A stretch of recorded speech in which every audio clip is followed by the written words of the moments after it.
안녕하세요. 베트남 경제연구소 베타고입니다. 주간 글로벌 경제 뉴스 브리핑 시작하겠습니다. 1. 내수 수출 꽉 막힌 철강업계 2분기 실적 전망 암울. 철강업계가 올해 2분기에 우울한 성적표를 받아들 것으로 보인다. 코로나19 사태 여파로 국내외 수요가 급감한 데다 원자재 가격 인상이라는 이중고를 겪은 탓이다. 업계는 2분기 실적이 바닥을 찍은 뒤 3분기부터 점차 개선될 것으로 기대했으나 빠른 회복세를 보이기는 어려울 것이라는 전망도 나온다. 2. 에이프로 청약 경쟁률 1582.52 대 1, SK바이오팜 320세 대 1. 두차전지 장비 제조기업 에이프로가 일반 투자자를 대상으로 한 공모 청약률이 1582.52 대 1을 기록했다. 에이프로는 8일과 9일 코스닥 상장을 위해 일반 투자자 대상 공모 청약을 진행한 결과 최종 청약 경쟁률을 이같이 밝혔다. 청약 증거금은 약 4조 6,759억 원, 지난달 30조 9,889억 원이 몰린 SK바이오팜의 일반 청약 평균 경쟁률 323.02 대 1을 뛰어넘었다. 현 임종현 에이프로 대표는 지난 3일 서울 여의도에서 열린 기업 공개 기자간담회에서 발표에 나서 미래에너지 솔루션 기업으로 도약하겠다고 말했다. 에이프로는 두차전지의 핵심인 활성화 공정 설비 제조를 주 사업으로 영위하고 있다. 활성화 공정은 조립 공정을 마친 전지에 미세한 전기를 주어 양극과 음극이 전기적 특성을 가질 수 있도록 충방전하는 공정이다. 두차전지는 활성화 공정을 거쳐야 성능이 결정되고 제품으로서 기능이 가능하다고 볼 수 있다. 3. SK바이오팜, 개미들의 늪일까 희망일까? 하루 수조 원에 이르는 개인 투자자들의 돈이 SK바이오팜 주식을 사겠다며 몰려들고 있다. 이런 열기에 주가도 폭등세를 이어갔다.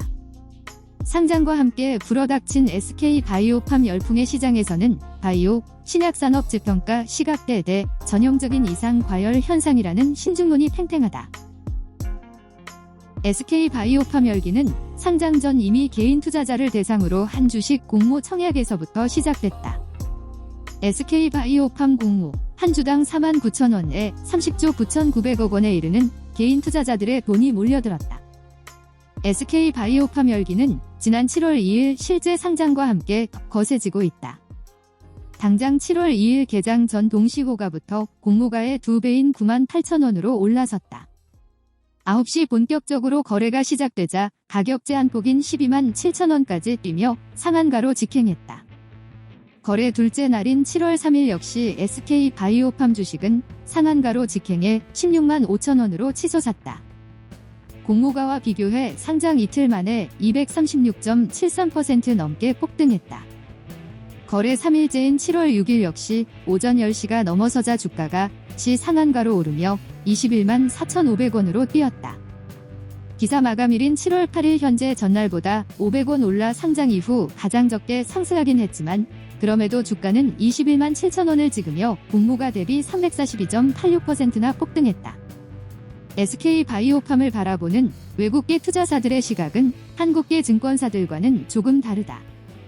한 외국계 투자사 관계자는 성장성과 신약 기대감, SE가 최대 주주라는 배경, 보수적으로 봐도 수백조 원에 이를 수 있는 유동성, 적은 수의 유통 가능 주식수 등을 고려하면 신약 개발 이슈를 가진 SK바이오팜의 주가가 단기적으로 좀 더 오를 수도 있을 것이라며 그런데 SK바이오팜의 2-3년 후 실적이 지금보다 획기적으로 좋아질 수 있느냐는 물음에는 선뜻 그렇다고 답하기 쉽지 않아 보인다고 했다. 4점 7월 10일 부동산 대책, 세제 대폭 강화, 다주택자 종부세 최고 6%. 정부가 6월 17일 부동산 대책 발표 이후 한 달도 되지 않은 시점에 문재인 정부의 22번째 부동산 대책을 내놨다. 이번 대책은 다주택자와 단기 거래에 대한 세제를 확대하는 것이 주요 골자다. 이와 함께 정부는 무주택자 서민들을 위해서는 각종 혜택을 제시하며 차별화 전략을 짰다. 기획재정부와 국토교통부, 행정안전부, 금융위원회는 10일 주택시장 안정보완 대책을 발표했다. 예고된 대로 정부는 다주택자와 부동산 법인에 대한 종합부동산세와 취득세 등 세부담을 대폭 늘리기로 했다. 다주택자의 양도세 부담도 늘었다. 정부는 다주택자가 조정 대상 지역 내 주택을 양도할 경우 2주택자는 20%포인트, 세주택자는 30%포인트의 양도세를 중과하기로 했다. 현재는 두 주택자의 경우 10%포인트, 세주택자의 경우 20%포인트의 양도세를 중과한다. 주택자는 취득세도 크게 늘어난다. 현재 취득세 세율은 세주택 미만까지 주택가액의 1에서 3%다. 하지만 앞으로 두 주택자는 세율이 8%, 세주택 이상인 사람과 부동산법인의 세율은 12%로 껑충 뛴다. 부동산을 신탁할 때 지금까지는 납세 대상자가 수탁을 받은 신탁사였지만 앞으로는 신탁을 맡긴 집주인으로 변경된다. 다주택자들이 부동산 신탁을 통해 종부세 부담을 피해갈 수 없게 된 것이다. 정부는 이번 양도세 강화 방안을 내년 종합부동산세 부과일인 2021년 6월 1일까지 유예하기로 했다. 더욱 높아진 양도세율을 적용받지 않으려면 내년 5월 31일까지 주택 매도에 나서야 한다.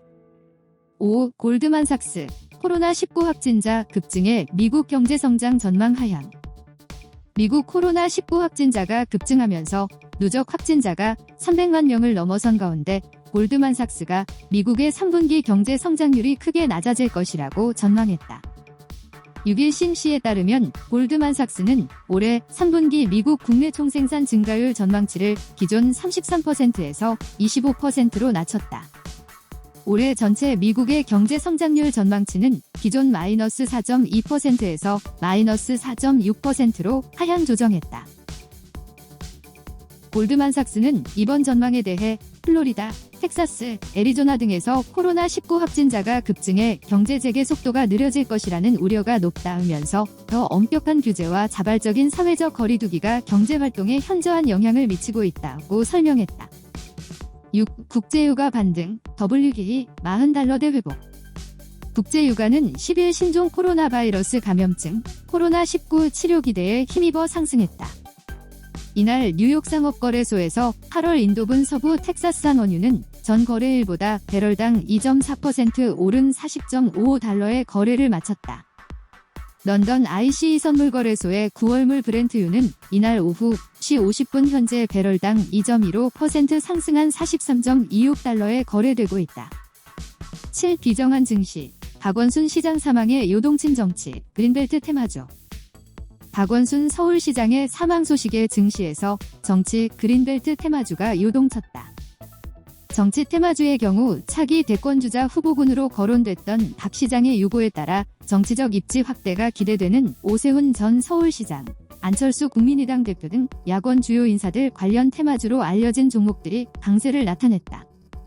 그동안 서울시 내 주택 공급 확대를 위해 박 시장이 중앙정부와 대립하면서 반대 입장을 고수했던 그린벨트 해제에 대한 기대가 높아지면서 해당 지역 토지를 보유한 것으로 알려진 SC세계물산 등이 주목받았다. 8. 베트남 내 M&A 큰장 선다. 국경 개방 없이 4% 성장 어렵다. 베트남 증권가를 중심으로 들려오는 베트남의 알짜 기업들 M&A 소식에 요즘 관련 시장이 달궈지고 있습니다.